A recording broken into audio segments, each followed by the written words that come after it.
Okay, hello everybody. Welcome to listen to my talk about Kubernetes and Crossplane used to manage the lifecycle of ephemeral exam servers. So first of all, I am Benjamin Pettinen, a master's student in computer science here at Aalto University, and this project is also the subject of my thesis. And I work at Abitti Oy as a software and systems architect. So first, a quick introduction into how the high school exams in Finland work. So there is a national Matriculation Examination, ylioppilastutkinto, in Finnish that every high school or upper secondary school student takes at the end of high school, so the finals. So those are arranged 2 times a year, in the spring and in the fall, and it's the national exam. It's same for everyone.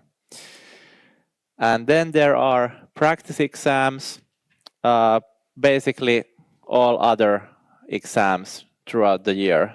There might be also some like quizzes, some word tests in languages and such. And originally in 2016, so 10 years ago, the Finnish Matriculation Examination Board developed Abitti, a digital exam environment that has been in use for 10 years now. And the first version has been based on a custom Debian-based Linux distribution that's been USB booted on the students' laptops. And the Matriculation Examination Board writes like 25,000 USB flash drives 2 times a year and ships them to the schools. But due to recent developments, new laptops can't always boot from USB, or there are some EFI signing issues related to new security measures, and also the ARM-based Apple devices have not been supported in this distribution. It's been x86-64 architecture only. And also some schools would like to use Chromebooks because they are a lot cheaper, and now that the upper secondary school has become free for everyone, so the school has to provide the laptops or devices to everyone. When I was in high school, everyone had to buy their own laptop. But nowadays it's the school that funds them. So about a year or 2 ago, the Matriculation Examination Board started development of a new Abitti 2 system, which is a browser-based exam environment built into containers for portability. And the new version is aimed to work on all Windows, Mac OS, and Chrome OS devices. And also they have released a test version of a Linux USB bootable as well, for example, in use with spare devices or such. And the new system will go into production in fall 2026, so there are no more USB flash drives in the fall, and that's why students and teachers need to practice using the new system ASAP, and it has been in beta use already this academic year, and they are releasing a new version roughly every Friday. So the development is going forward pretty rapidly. What changed in the context of the practice exams? So the old system was run in a dedicated network, and the Abitti server acted as the DHCP and DNS. But now the new version can be run in any network, only internet access is required. And in the old system, you could only have one server in a particular network, and that means if the exams have been started, you can't add any more. The new system doesn't rely on the networks, so there can be any number of servers. And beforehand, the server needed to be physically located in the school or some layer 2 magic, but no one really tried to run them off-site. The new system can be hosted anywhere. So this leads to an interesting question that the cloud is anywhere, right? Well, as it turns out a little later, yes, as a matter of fact, the cloud can mean the anywhere in this context. But let's first take a look at why one would want to run this in the cloud.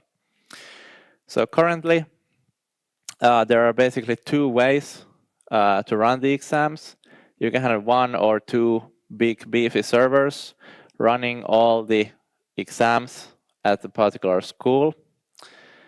But there is a lot of difficulties with this setup because every teacher makes their own digital exam questions. So then there needs to be some person who aggregates these and bundles them into one exam package file. So people are sending the exam files over email and uploading them to Teams folders and such. And also, when the exams have been started on one server, you can't add more exams. So if someone forgot or was late to submit their exam for the day, they can be added later.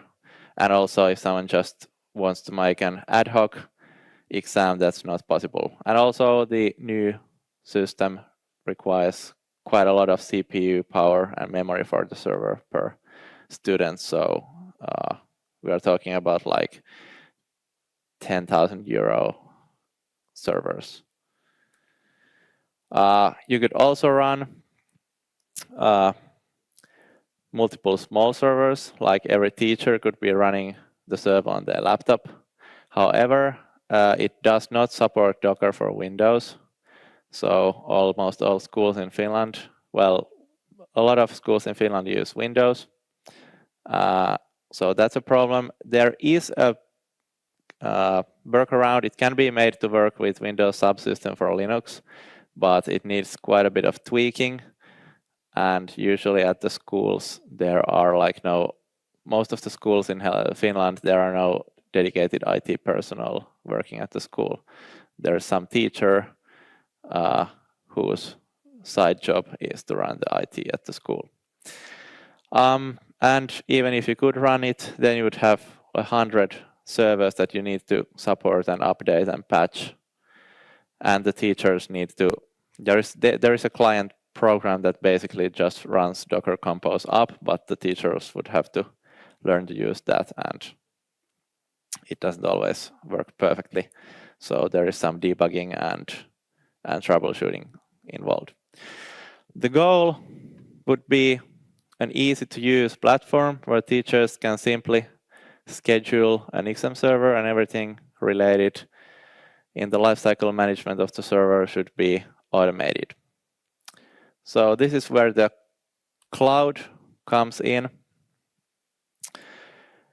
In my solution that I will present in a moment, the exam servers will be ephemeral virtual machines, one spun up for each exam.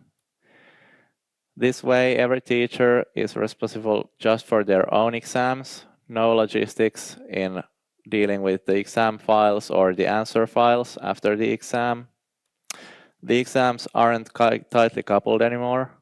So beforehand, if a school had one big server and they started all the exams of, say, Wednesday at 8 a.m. and the last exam ends at 4 p.m., there is no way to get the exam answers out of their mid-exam. So a teacher who has a 2-hour exam in the morning can't start grading the papers until all the exams have ended and all the answers have been exported from the server. So now, as the servers are individual and independent, they are not tightly coupled together anymore. And new servers can be ordered on demand whenever needed. And they are always up to date with no manual management needed. Plus, there is like there are no exams between, say, 6 p.m. and 7 a.m. So there is no idea to run some servers, use electricity, or run the servers during 2/3 of the day. This is where Crossplane comes to the stage. I have written here Terraform and steroids. How many of you know Crossplane?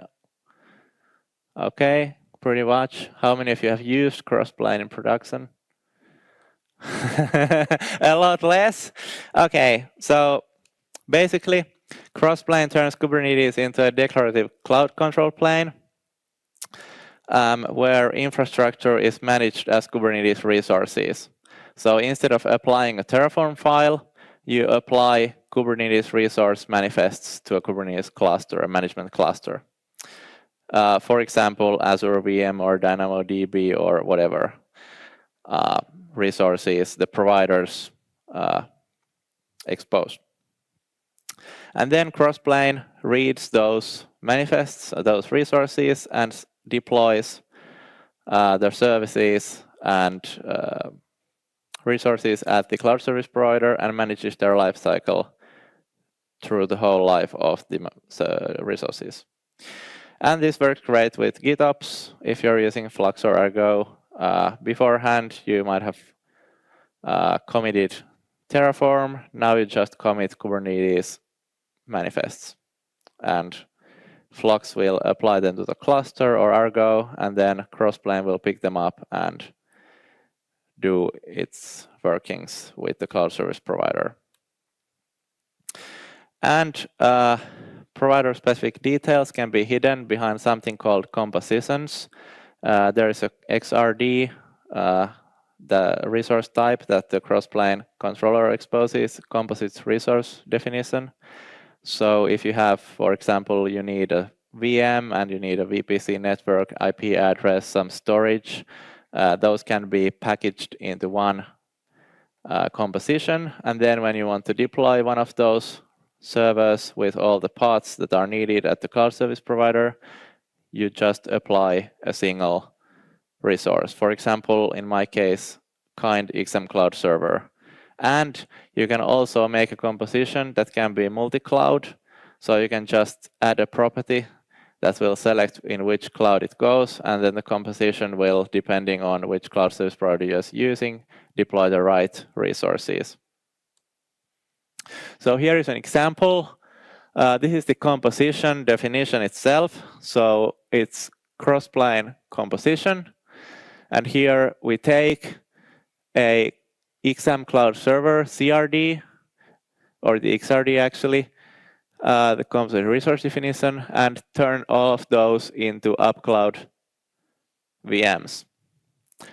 And on the right-hand side, you can see the rest of the manifest. There is the patches, which dictates which fields from the source resource are copied or transformed into the target. So for example, the spec.zone from the XM Cloud Server is copied to the spec.forprovider.zone at the UpCloud server. And network interface, attaching network to a private network, cloud init data, whatever. Here you can see it in action. So on the left-hand side is the XM Cloud Server resource, and on the right-hand side is the UpCloud VM created by Crossplane based on the left-hand side resource. We can see the zone in my CRD has been copied to the zone of the server. Plan, which size VM we are using. I have something called Cloud Init URI in my CRD where I specify URI where the Cloud Init user data config is found, and that's copied to the user data of the UpCloud server Crossplane provider. And same with the network. I'm specifying a network, and that's attached as a network interface to a private network in the UpCloud cloud.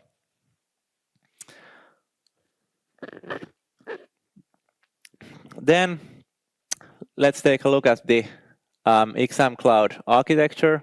This is quite a lot. This is a simplified version. I have left out all the gateways and HTTP routes and PVCs and other inner workings. But everything starts with the teacher from the web user interface creating a reservation for a server, which is stored in etcd as a Kubernetes resource. There is no dedicated database in this solution.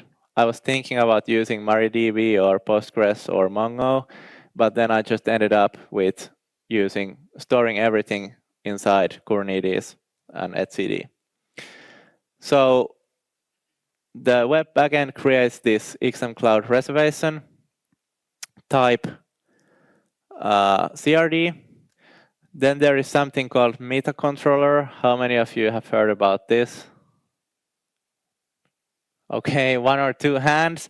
So basically, if you are doing some simple controllers or operators that basically take in some resources and turn them into other resources, you don't have to write the reconciliation logic and everything from scratch. The meta controller allows you to watch for certain types of resources as parent and child resources, and then you just build a webhook endpoint. It can be AWS Lambda or Azure Functions. I just use a simple Python web server that takes in the resources and outputs other resources. So basically, the meta controller watches that the new exam cloud reservation has been made. It sends the manifest to the webhook, which will then render something called desired children. So it will render what resources need to be created based on this resource. It will return the meta controller, which will then create an exam cloud server. And this is now the Crossplane composite resource, XR, which Crossplane will eat and provision a virtual machine in the UpCloud cloud. The server will then boot.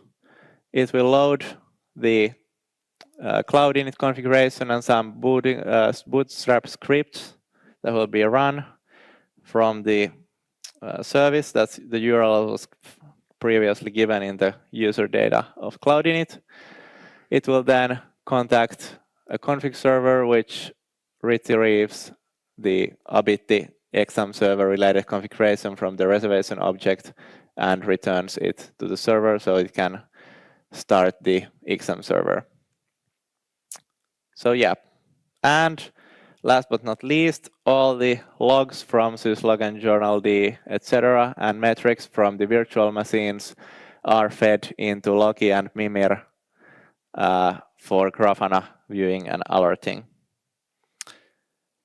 And let's try a live demo. So here is I have a demo backup because I have to exit the PowerPoint. Yeah, I have a backup running because the demo guards aren't always in our favor. Let's make a new reservation demo live and save it. What happens? Let's actually take this ID from here. So what happens? The web backend writes this exam cloud reservation resource into etcd. Here you can see it created a random supervisor password for the user. It selected the version to use of the exam server software based on the school settings. And in a moment, it's getting to start being provisioned. So what happened? The meta controller ran the webhook, and that created the exam cloud server. This is now the Crossplane composite resource. Here are the details about the server and let's see if we can find the. I think this should be it.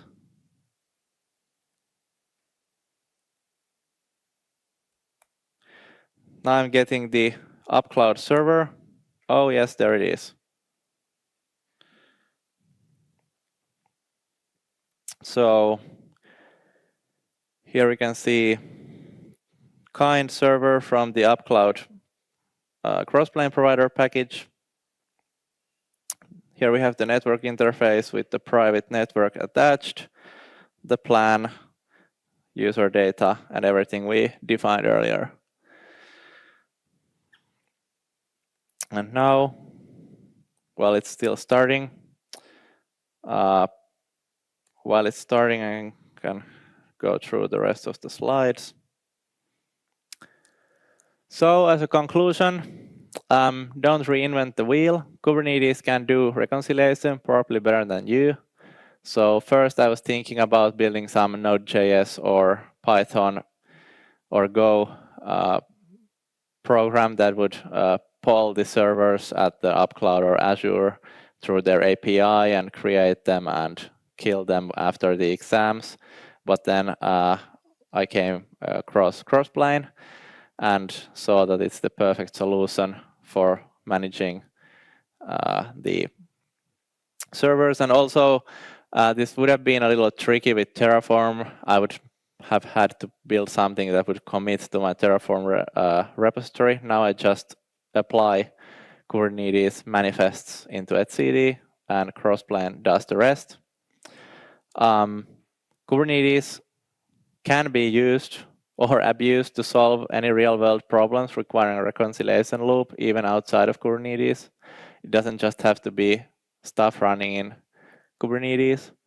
You can actually even extend it to some physical world problems with care. And etcd can be used as a database, but take that with a grain of salt. The query abilities are not very great, so it's a key value store. You can only query by the keys.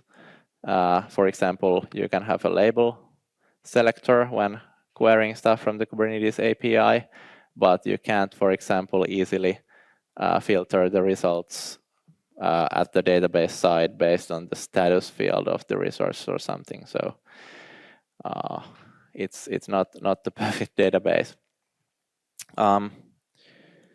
Let's see. Yay, it's running. So now if we copy the password and open the, here we can see the,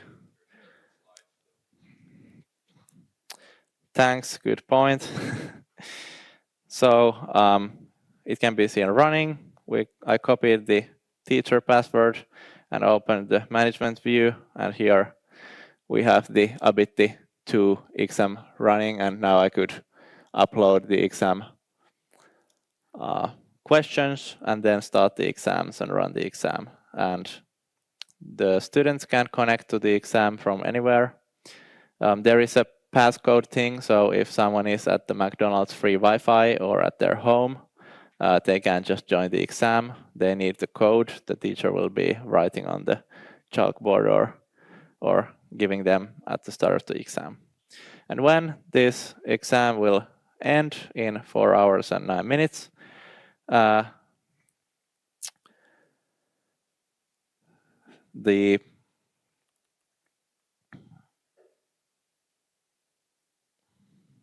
no, okay.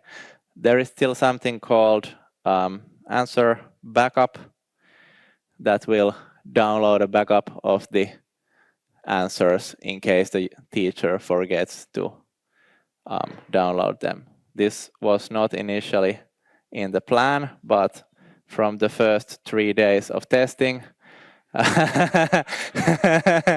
it turned out that yeah, there needs to be something to prevent them from forgetting to download the exam results. Teachers are not very happy if they hold a 3-hour exam and then end up with no answers. So yeah, but that's that. Thank you very much. And I think there's like a couple of minutes if someone has a question you can ask. But thank you.